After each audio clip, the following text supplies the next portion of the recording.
working on this thing again, and we got to put these shocks in here. Alright, so I'm working on making the brackets for them right now. Alright, I got these brand new Monroe shocks, and we're gonna put these in here.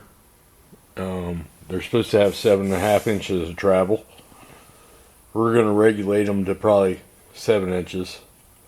On the front expansion, the total travel that I can get on the front is only 5.5. But on the back, I'm probably gonna want 7, or at least the ability to go to 7.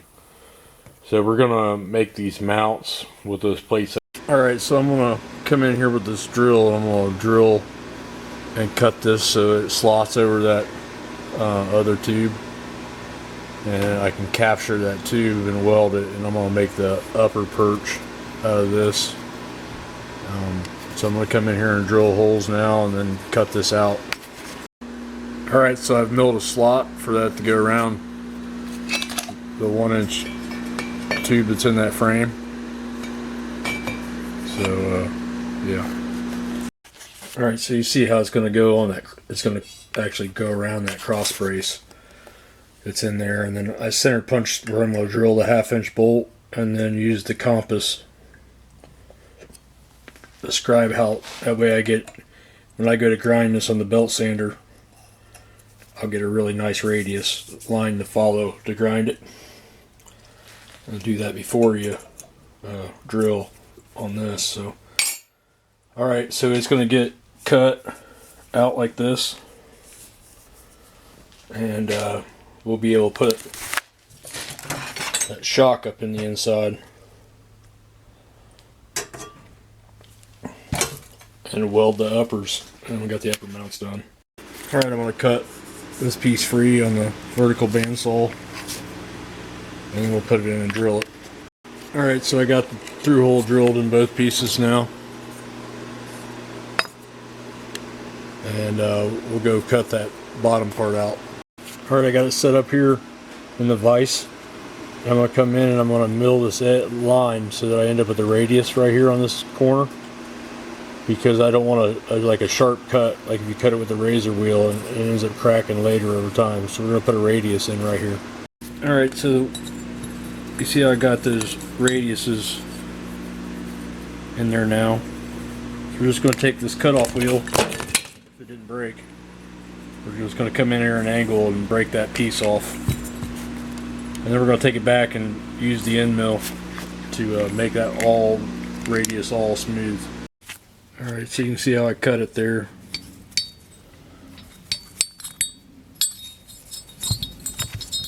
So we're going to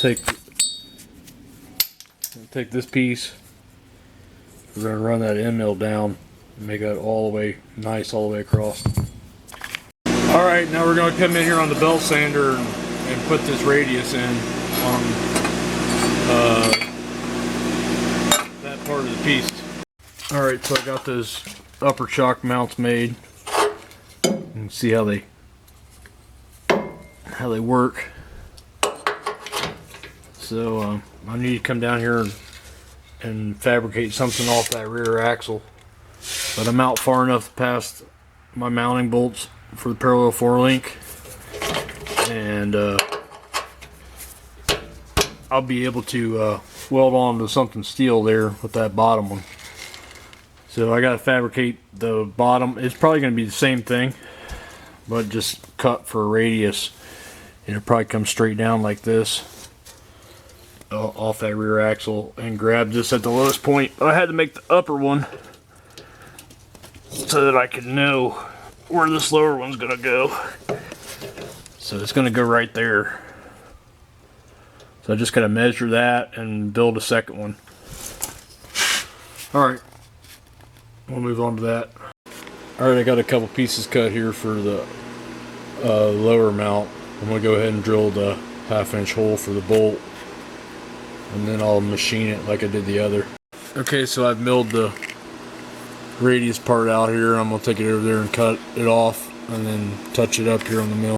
Alright, I've come in here with a grinder and I've cut this, and I'm going to break it off. I'll go back to the mill and I'm going to run that end mill down, clean that up on both pieces. And then we'll work it with a grinder, and we'll have to weld a cap to the end of it because there's not enough room. I can't weld to the cast center section. I mean, I can, but it won't hold without brazing it and heating it, and I got rear end grease in there and I don't want to mess with it.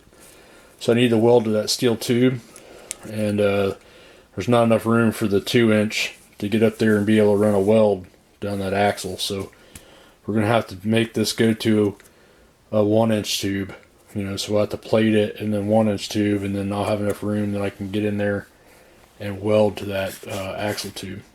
So I ran the end mill down. You can see I got pretty radiuses now.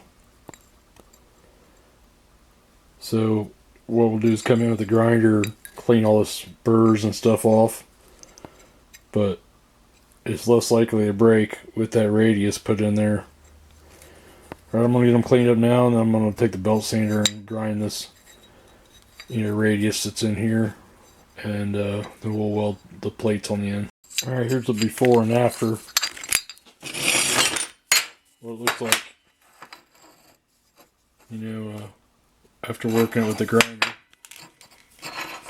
smoothing it up.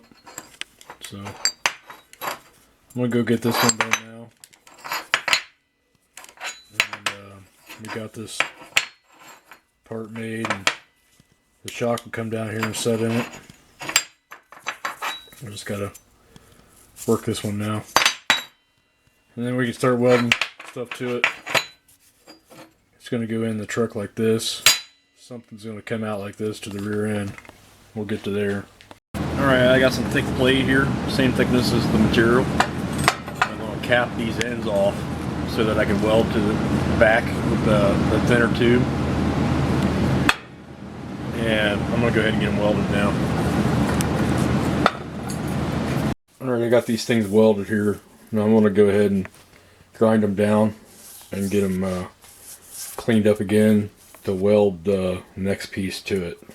So I'm going to get it cleaned up, and then we're going to fit the next pieces. Alright, I got this hole saw set up here, and what we're going to do is, this is a 3-inch axle, so we're going to cut this so that we can weld it onto that this part onto this axle, and then it'll go there to this 1-inch by 2-inch tube will go to our 2x2 tube. We're going to put this up in there and then line it up to where it comes off. Everything's perfect where we like it. And then we'll cut this end. But we're going to get this to where it wraps around the housing to be welded. So we're going to cut this with the holes on right now. 2 pieces. Alright, so I got the pieces cut and fabbed up here. And I've got it spaced up off this plate. And I'm going to make, I'm going to go ahead and weld these on now, so it'll be like this. So I'm going to get this section of it welded on, and then I have plans to come in here and machine this a little bit open for the piece after I get it welded. So I'm going to go ahead and get this all welded right now, and this piece to this piece, and then we'll get it up inside the truck. Alright, I took this end mill and I come in and just opened up a little bit after it's been welded. So I welded it and then come in here and just open it up. You can see the weld's not gone, but so give it just a little bit more room to rotate in there. I'll go ahead and do the other one now. Alright, so you can see how I opened that up in the mill there. And we got them all welded. I got them welded on, so they're not going to break off, hopefully. And when they cool down, I'll put the shocks in there. Alright, so we got the shocks mounted in there now. I took this cold shut and I bent it and then welded it onto the frame. We're going to take the cable and we're going to go around that old leaf spring perch. And we're going to, because those bags they only have one bolt in them. They're not actually supposed to be, you know, to hold stuff up. If the frame gets picked up and the rear end is allowed to sag, it'll rip the bag in half. So we're going to put a safety in here, cable it, so that if I have to jump off a ditch or start jumping railroad tracks, that the rear end won't break the bag and come out from underneath of it. Okay, so you can see the bags are all the way inflated. They're all the way up. And this is just a safety in case the axle, somebody jacks the frame up and set it at the rear end. And it'll just be enough to hold this in place instead of popping out and ripping the bags. Or with the Watts link back here, it probably would never come all the way out, but we're just going to put some safeties on here and hold the axle. Okay, so you can see it in the all the way down position. It doesn't come out and get into the tire. So you can see everything we got going on here. And cables. We got 7 inches of travel before the cables come on and they're loose. So, and when it comes down, it doesn't get into the tire, so it's just a safety cable in case that rear axle gets hung down. So, alright, you like this kind of stuff, check back in. Have a nice day. So that's what the safety straps look like. They cannot get into the tire, but if this thing decides to, I have to put it over a ditch or whatever, then I got a over travel